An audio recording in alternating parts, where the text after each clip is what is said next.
কারো মার্সিডিজ থামছে রাতের গভীরে নিষিদ্ধ পল্লীতে। ঘরে অপেক্ষারত স্ত্রী দীর্ঘশ্বাস ফেলছে। কেউ ভাঙা ঘরে থেকে স্ত্রীকে নিয়ে অবিরত স্বপ্নের জোয়ারে ভাসছে। কেউ ভাবছে আর কয়েকটা দিন ডিভোর্স পেপারে সাইন করলেই মুক্তি। কেউ কেউ আবার একটা সম্পর্ককে টিকিয়ে রাখার জন্য অবিরাম যুদ্ধ করে চলছে। কেউ সদ্যজাত সন্তানকে ডাস্টবিনে ফেলে দিয়ে দায়মুক্ত হতে চাইছে। আবার কেউ একটা সন্তানের জন্য সারাটা জীবন হাহাকার করছে। কেউ বছরে কতজন ভালোবাসার মানুষ বদলে ফেলছে। কেউ আবার তার ভালোবাসার মানুষের জন্য বছরের পর বছর অপেক্ষা করে চলছে। কেউ দামি শাড়ি হাতে পেয়ে তবুও খুশি নয়। আবার কেউ তাঁতের নতুন শাড়ির গন্ধ বারবার শুকছে। কেউ প্রিয়জনের কাছ থেকে সোনা বা হীরের চুড়ি পেয়ে খুশি নয়। কেউ প্রিয়জনের কাছ থেকে পাওয়া কাঁচের চুড়িতেই স্বর্গের সুখ খুঁজে পাচ্ছে। কেউ লাখ টাকার ডাইনিং টেবিলে বসেও তৃপ্তি সহকারে খেতে পারছে না।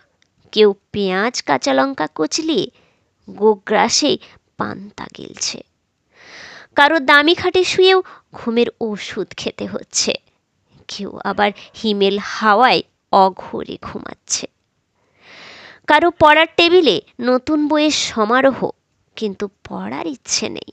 কেউ আবার পুরাতন বইয়ের দোকানে চষে বেড়াচ্ছে পকেট খালি বলে। কেউ বিলাসবহুল গাড়িতে বসে চিন্তিত, সন্তানগুলো মানুষ হলো না, এত সম্পত্তি রাখতে পারবে তো। কেউ পায়ে হেঁটে পথ চলছে আর মনে মনে ভাবছে, সন্তান তো মানুষ করতে পেরেছি, ঈশ্বর চাইলে ওরা নিজেরাই নিজের জীবনটা গড়ে নেবে।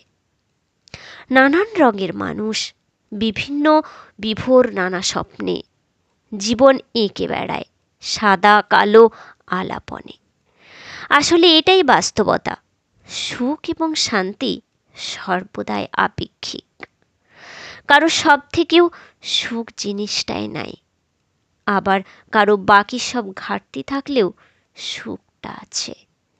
কেউ দুবেলা খাওয়ার জন্য সারা দিন হাঁটে, আবার কেউ খাবার হজম করার জন্য হাঁটে। জীবন যেখানে যেমন সেখানেই তেমন।